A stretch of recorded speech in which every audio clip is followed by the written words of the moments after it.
Welcome to SumanTV viewers. This is Kartheek Nagidi, the founder of Sahasra Trading Community. Guys, ఈ వీడియోలో మనం చాలా important and complicated topic గురించి మాట్లాడుకుందాం. Option buying versus option selling. So చాలామంది డెరివేటివ్స్లో trading చేస్తున్న వాళ్ళు అండ్ ఈవెన్ మార్కెట్లోకి ఎంటర్ అయిన చాలామంది కూడా డైరెక్ట్గా ఆప్షన్ బయింగ్ ఆర్ ఆప్షన్ సెల్లింగ్లోకి వచ్చేస్తున్నారు.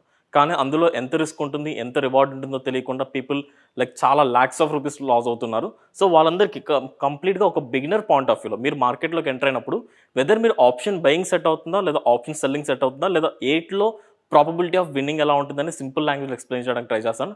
అండ్ మోర్ ఓవర్ మనకి బ్యాక్ టెస్ట్ డేటా కూడా ఉంది. ఆ బ్యాక్ టెస్ట్ డేటాతో కూడా ఏది చేస్తే బెటర్ అండ్ మనకి ఏది చేస్తే మనకి కన్సిస్టెంట్ అండ్ సేఫ్ రిటర్న్స్ వస్తుందో మనం మాట్లాడుకుందాం. So today our topic is option buying versus option selling. So first of all మీకు సింపుల్ లైక్ కంప్లీట్గా నేను దీన్ని beginner point of view explain చేస్తున్నాను కాబట్టి ఫస్ట్ ఆఫ్ ఆల్ అసలు ఆప్షన్ కాంట్రాక్ట్ అంటే మాట్లాడుకుందాం. ఆప్షన్స్ ట్రేడింగ్ అంటే సింపుల్గా it's a contract between buyer and seller. For example మనకి ఏదైనా ఒక స్టాక్ లైక్ రిలయన్స్ ఉందనుకుందాం. రిలయన్స్ ఈ మంత్ ఎండింగ్ కల్లా someway close to 2800 level cross అవ్వదు అని ఒక పర్సన్ బిలీవ్ చేస్తున్నారు. ఇంకొక పర్సన్ 2800 లెవెల్ క్రాస్ అవుతుందని ఇంకో పర్సన్ బిలీవ్ చేస్తున్నారు. వీళ్ళిద్దరి మధ్య మ్యూచువల్గా జరిగే కాంట్రాక్టే ఆప్షన్స్ కాంట్రాక్ట్. ఓకే, సో ఏదైనా ఒక కాంట్రాక్ట్, అది నిఫ్టీ అవ్వచ్చు, బ్యాంక్ నిఫ్టీ అవ్వచ్చు, లేదా స్టాక్ అవ్వచ్చు, ఏదైనా అవ్వచ్చు, ఒక సెక్యూరిటీకి సంబంధించిన కాంట్రాక్ట్లో ఒక బయర్ ఉంటారు, ఒక సెల్లర్ ఉంటారు. సో కాంట్రాక్ట్ అనేది it's between two people. So first ఈ లాజిక్ అర్థం చేసుకోండి. ఒక ఆప్షన్ బయింగ్ చేస్తున్నామంటే ఎవరో ఒక పర్సన్ సెల్ చేస్తేనే మీరు ఇక్కడ బై చేయగలరు, రైట్? ఒక కాంట్రాక్ట్ బిల్డ్ అవుతుంది. సో జనరల్గా ఒక ఆప్షన్ బయర్కి ఒక ఆప్షన్ సెల్లర్కి లైక్ ఎంత మార్జిన్ కావాలి, ఎంత ప్రాబిలిటీ ఆఫ్ విన్నింగ్ ఉంటుంది, ఎంత రిస్క్ ఉంటుంది అనేది సింపుల్గా ఎక్స్ప్లెయిన్ చేస్తాను. ఇక్కడ మీరు చార్ట్ చూసుకుంటే ఇఫ్ ఇన్ కేస్ మీరు ఆప్షన్ బయింగ్ ఏదైనా అది ఇండెక్స్లో అవ్వచ్చు, ఏదైనా స్టాక్ లైక్ ఇండెక్స్ గురించి మనం మాట్లాడుకుందాం, స్టాక్స్ గురించి పక్కన పెట్టండి. ఏదైనా నిఫ్టీ ఆర్ బ్యాంక్ నిఫ్టీలో మీరు ఏదైనా ఒక లాట్, అది వీక్లీ ఎక్స్పైర్ అవ్వచ్చు, మంత్లీ ఎక్స్పైర్ అవ్వచ్చు, ఒక లాట్ మీరు బై చేయాలనుకుంటే ఆప్షన్ బయర్కి యావరేజ్గా మార్జిన్ 15,000 నుంచి 20,000 అవుతుంది ఒక లాట్ యావరేజ్గా. ఓకే, అదే ఒక ఆప్షన్ సెల్లర్ అదే కాంట్రాక్ట్ బిల్డ్ చేసుకోవాలనుకుంటే ఆన్ అన్ యావరేజ్ 1 lakh అవుతుంది. మీరు ఆప్షన్ సెల్లింగ్ చేస్తూ అంటే ఆప్షన్ సెల్లర్గా ఒక కాంట్రాక్ట్ మీరు బిల్డ్ చేయాలంటే మినిమం 1 lakh కావాలి. అది నిఫ్టీ అయినా బ్యాంక్ నిఫ్టీ అయినా that is the approximate value. Someway close to 80,000 నుంచి 1.3 lakh వరకు కూడా వేరీ అవుతుంది. అదే మార్జిన్ ఆప్షన్ బయర్కి అయితే మాత్రం 15,000 నుంచి 20,000 కావాలి. కానీ మీరు బై చేస్తున్నా సెల్ చేస్తున్నా రివార్డ్ ఎలా ఉంటుంది, రిస్క్ ఎలా ఉంటుంది చూసుకుంటే ఒక ఆప్షన్ బయర్కి రివార్డ్ వచ్చేసరికి అన్లిమిటెడ్ రివార్డ్. ఇది థియరీ మాత్రమే, మనం ప్రాక్టికల్గా మాట్లాడుకుందాం. అదే ఆప్షన్ సెల్లర్కి వచ్చేసరికి లిమిటెడ్ రివార్డ్ ఉంటుంది, అంటే ప్రాఫిట్ చాలా తక్కువ వస్తుంది కంపేర్ టు ఆప్షన్ బయింగ్. కానీ రిస్క్ పరంగా చూసుకుంటే లిమిటెడ్ రిస్క్, బికాజ్ అతను ఏదైతే ప్రీమియం పే చేస్తాడో, ఏదైతే అమౌంట్ పే చేస్తాడో మ్యాక్సిమం లూజ్ అయితే అదే లూజ్ అవ్వగలడు. అదే ఆప్షన్ సెల్లర్కి వచ్చేసరికి unlimited risk. For example option buyer maximum ఒక 15,000 పెట్టి ఒక లాట్ బై చేశాడు, మహాపోతే ఆ 15,000 పోతుంది. అదే ఆప్షన్ సెల్లర్కి మ్యాక్సిమం అతను ఎంతైతే పెట్టాడో దాంతోపాటు ఇంకా అడిషనల్ మార్జిన్ కూడా పే చేయాల్సి వస్తుంది అతను లూజ్ అయితే. సో అందుకనే ఒక ఆప్షన్ సెల్లర్కి అన్లిమిటెడ్ రిస్క్ ఉంటుంది, లిమిటెడ్ రివార్డ్ ఉంటుంది. కానీ విన్నింగ్ ప్రాబిలిటీ ఎవరికి ఉంటుందని మనం లాస్ట్లో మాట్లాడుకుందాం. మనం ఏదైతే థియరీ డిస్కస్ చేసుకున్నామో అది అయిపోయిన తర్వాత లాస్ట్లో డిస్కస్ చేద్దాం. So let's move on to the ఒక బేసిక్ ప్రాక్టికల్ థింగ్ మాట్లాడుకుందాం. ఇఫ్ ఇన్ కేస్ మీరు ఒక ఆప్షన్ కాంట్రాక్ట్ బిల్డ్ చేశారు, మీరు ఒక బయ్యర్గా ఒక కాంట్రాక్ట్ బిల్డ్ చేస్తే ఒక ఆప్షన్ బయ్యర్కి విన్నింగ్ ప్రాబిలిటీ గురించి మాట్లాడుకుంటే ఫర్ ఎగ్జాంపుల్ నిఫ్టీ సెలెక్ట్ చేసుకున్నారు మీరు. For example Nifty someway close to 16,000 దగ్గర ట్రేడ్ అవుతుంది. ఈ నిఫ్టీ 16,000 దగ్గర ట్రేడ్ అవుతున్నప్పుడు మీరు 16,000 కాల్ ఆప్షన్ని మీరు బై చేశారు. కాల్ ఆప్షన్ ఎప్పుడు బై చేస్తారు? If you believe that market 16,000 నుంచి ఇంకా పైకి వెళ్తుంది, అంటే నిఫ్టీ అప్ సైడ్ మూవ్ అవుతుందని మీరు బిలీవ్ చేస్తే మీరు కాల్ ఆప్షన్ బై చేశారు. సో 16,000 కాల్ ఆప్షన్ మీరు బై చేస్తే మీకు మనీ ఎప్పుడు వస్తుంది అంటే మార్కెట్ అప్ ట్రెండ్లో ఉన్నప్పుడే మీకు మనీ వస్తుంది. అంటే మనకి బేసిక్గా మార్కెట్ యొక్క ట్రెండ్స్ ఎలా ఉంటుంది, డిఫరెంట్ ట్రెండ్స్ ఉంటాయి కదా, up trend, down trend and range bound. ఈ 3 డైరెక్షన్స్లో 3 ప్రాబబిలిటీస్లో ఆప్షన్ బయర్కి ఓన్లీ 1 డైరెక్షన్లో ట్రావెల్ అయితేనే మనీ వస్తుంది. అతను బై చేస్తాం 16,000 కాల్ ఆప్షన్ మీరు బై చేసిన తర్వాత మార్కెట్ పైకి వెళ్లకుండా కన్సాలిడేట్ అయినా ఆర్ఎస్ మార్కెట్ ఫాల్ అయినా మీ మనీ లూజ్ అవుతారు. అంటే ఒక ఆప్షన్ బయర్కి విన్నింగ్ ప్రాబబిలిటీ ఓన్లీ ఒక పారామీటర్, ఒక డైరెక్షన్లోనే విన్నింగ్ ప్రాబబిలిటీ ఉంటుంది. అదే ఆప్షన్ సెల్లర్కి ఫర్ ఎగ్జాంపుల్ నిఫ్టీ 16,000 దగ్గర ట్రేడ్ అవుతుంది అనుకుందాం. అలాంటప్పుడు మీరు 16,500 కాల్ ఆప్షన్ని మీరు సెల్ చేశారు. దాని మీనింగ్ ఏంటంటే నిఫ్టీ 16,500 క్రాస్ అవుదని ఒక ఆప్షన్ సెల్లర్ ఆ పర్టికులర్ కాంట్రాక్ట్ని సెల్ చేశాడు అనుకుందాం.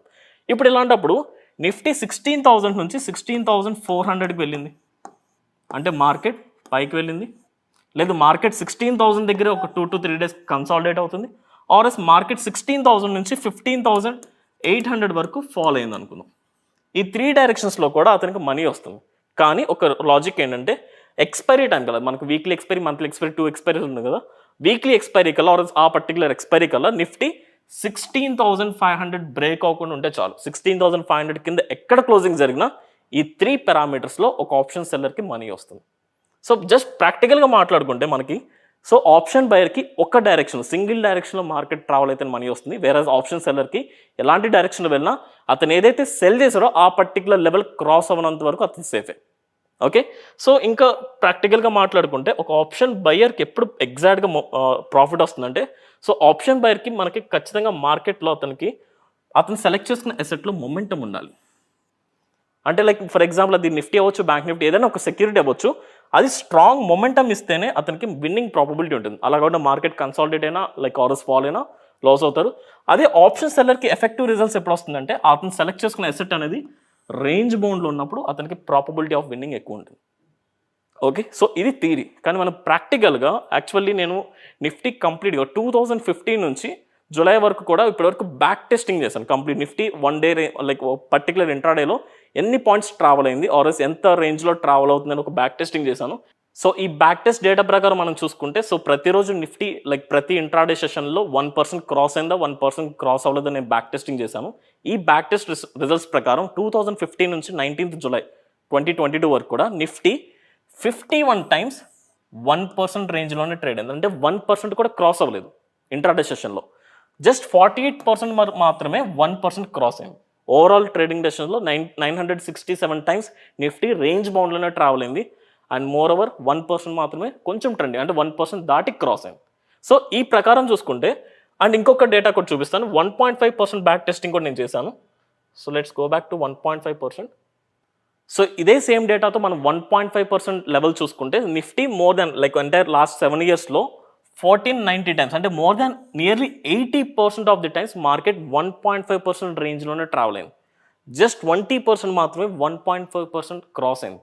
అంటే ఇక్కడ మీరు చూసుకుంటే like large like historical data like long length మనం చూసుకుంటే నిఫ్టీ మ్యాక్సిమం టైమ్స్ కన్సాలిడేషన్ ఫేజ్లోనే ఉంది. మరి కన్సాలిడేషన్ ఫేజ్లో ఉన్నప్పుడు మీరు ఒక option buying are option selling చేస్తున్నప్పుడు మనం ఇందాక ఒక పాయింట్ మాట్లాడుకున్నాం కదా, ఆప్షన్ బయర్కి ఎప్పుడు ప్రాబబిలిటీ ఆఫ్ విన్నింగ్ ఉంటుంది. ఒక ఆప్షన్ బయర్కి మొమెంటం అంటే ట్రెండీ డేస్లోనే మనీ వస్తుంది, వేరేజ్ ఒక ఆప్షన్ సెల్లర్కి రేంజ్ బౌండ్లో ఉన్నప్పుడు మనీ వస్తుంది. సో ఇక్కడ మనం ఆల్రెడీ బ్యాక్ టెస్టింగ్ డేటా ప్రకారం మనకేమర్థమైంది, నిఫ్టీ మ్యాక్సిమం టైమ్స్ ఇండెక్స్ అన్ని కూడా మ్యాక్సిమం టైమ్స్ రేంజ్ బౌండ్లోనే ఉంటాయి. మరి రేంజ్ బౌండ్లో ఉన్నప్పుడు మీరు మనీ ఆప్షన్ బయర్గా వస్తుందా, ఆప్షన్ సెల్లర్గా వస్తుందా? So you can choose. So that's why I choose like నేను కంప్లీట్గా ఆప్షన్ సెల్లింగ్ చేయడానికి రీజన్ ఏంటంటే నేను సెలెక్ట్ చేసుకున్న నిఫ్టీ అనేది మాక్సిమం రేంజ్ బౌండ్లో ఉంటుంది. ఇఫ్ ఇన్ కేస్ మీరు ఆప్షన్ బయింగ్ చేసుకోవాలనుకుంటే ఇండెక్సెస్ కాకుండా స్టాక్స్ ప్రిఫర్ చేయండి. బికాస్ స్టాక్స్ ఒక గుడ్ న్యూస్ కైనా బ్యాడ్ న్యూస్ కైనా వైలెంట్గా రియాక్ట్ అవుతుంది. స్టాక్ 1 డేలో మోర్ దాన్ 5%, 10% కూడా ట్రావెల్ అవుతుంది. బట్ లైక్ ఇండెక్సెస్ మాక్సిమం 2%, 3%, అది వాలిటైలిటీ ఎక్కుంటే మహా అయితే 5% ట్రావెల్ అవుతుంది. సో అందుకని ఒక ఆప్షన్ సెల్లర్కి ఇండెక్స్లో ఆప్షన్ సెల్లర్కి మాత్రమే విన్నింగ్ ప్రాబబిలిటీ ఉంటుంది. And you know what, option majority of the big players అందరూ కూడా ఆప్షన్ సెల్లింగ్ చేస్తారు. వాళ్ళు క్రోర్స్ ఆఫ్ రూపీస్ తీసుకొచ్చి మనీ స్టాక్ మార్కెట్లో పెట్టేది ఆప్షన్ సెల్లింగ్ చేస్తుంటే లైక్ ఒక ఆప్షన్ బయర్ 15,000, 20,000 ఎలా విన్ అవుతాడు? So just be practical guys. And moreover again like let's come back to the maximum like మనం మాట్లాడుకున్న పాయింట్లోకి వచ్చేద్దాం. ఇక్కడ ఈ పారామీటర్స్ చూసుకుంటే మనం ఒక 2 థింగ్స్ థియరీ మాట్లాడుకుందాం, రిస్క్ అండ్ రివార్డ్. ఒక ఆప్షన్ బయర్కి అన్లిమిటెడ్ రివార్డ్ వస్తుంది, ఆప్షన్ సెల్లర్కి లిమిటెడ్ రివార్డ్ వస్తుంది. రిస్క్ గురించి మాట్లాడుకుంటే లైక్ థియరీ ఏం చెప్తుందంటే ఇక్కడ limited risk, of course limited రిస్కే ఉంటుంది, కానీ ఆప్షన్ సెల్లర్కి అన్లిమిటెడ్ రిస్క్ అంటే నేను యాక్సెప్ట్ చేయను. బికాజ్ ఎందుకంటే మీరు ఆప్షన్ బయింగ్ చేసినప్పుడు మీరు ఏదైతే స్ట్రైక్ ప్రైస్ ఆర్ మీరు ఏదైతే కాంట్రాక్ట్ బిల్ చేస్తారో అది మీకు అగేన్స్ట్గా మార్కెట్ మీకు అగేన్స్ట్గా మూవ్ అయినప్పుడు మీరు డెఫినెట్లీ లాస్ తీసుకోవాలి, స్టాప్ లాస్ పెట్టుకోవాలి లేదా మ్యాక్సిమం ప్రీమియం పోగొట్టుకుంటారు. అదే ఒక ఆప్షన్ సెల్లర్కి వచ్చేసరికి మార్కెట్ అగేన్స్ట్కి వెళ్ళినప్పుడు మనకి ఫైర్ ఫైటింగ్ సిస్టమ్స్ ఉంటాయి. అంటే మనకి డిఫరెంట్ టైప్స్ ఆఫ్ అడ్జస్ట్మెంట్స్తో మనం ఫైర్ ఫైటింగ్ చేసుకుని మనం ఏదైతే పొజిషన్ రిస్క్లోకి వెళ్తుందో దానికి కాంపెన్సేట్ చేసుకోవచ్చు. అది ఆప్షన్ సెల్లర్లో ఉన్న బిగ్గెస్ట్ అడ్వాంటేజ్. సో ఓవరాల్గా ఫైనల్ చూసుకుంటే విన్నింగ్ ప్రాబబిలిటీ ఒక ఆప్షన్ సెల్లర్కి ఎక్కువ ఉంటుంది. ఎందుకంటే ఆప్షన్ బయర్కి ఒక డైరెక్షన్లోనే మనీ వస్తుంది అండ్ ఆప్షన్ సెల్లర్కి కంప్లీట్గా ఏ డైరెక్షన్లో మార్కెట్ వెళ్ళినా ఆ లెవెల్ బ్రేక్ అవునంత వరకు అతను సేఫ్ జోన్లోనే ఉంటాడు. So that's why I prefer option selling. మీకు కనుక బిగ్ క్యాపిటల్ ఉంటే మీకు కన్సిస్టెంట్ రిటర్న్స్ కావాలనుకుంటే definitely you have to choose option selling. లేదు మీ దగ్గర క్యాపిటల్ మీరు రిస్క్ చేసుకోగలరు, ఆల్రెడీ మీకు అడిషనల్ సోర్స్ ఆఫ్ ఇన్కమ్ ఉంది, సో అడిషనల్ అమౌంట్ ఉంది, కొంత క్యాపిటల్ మీరు రిస్క్ చేయగలరు అనుకుంటే complete high skill and complete knowledge ఉంటేనే ఆప్షన్ బయింగ్ చూస్ చేసుకోండి. So thanks for watching the video.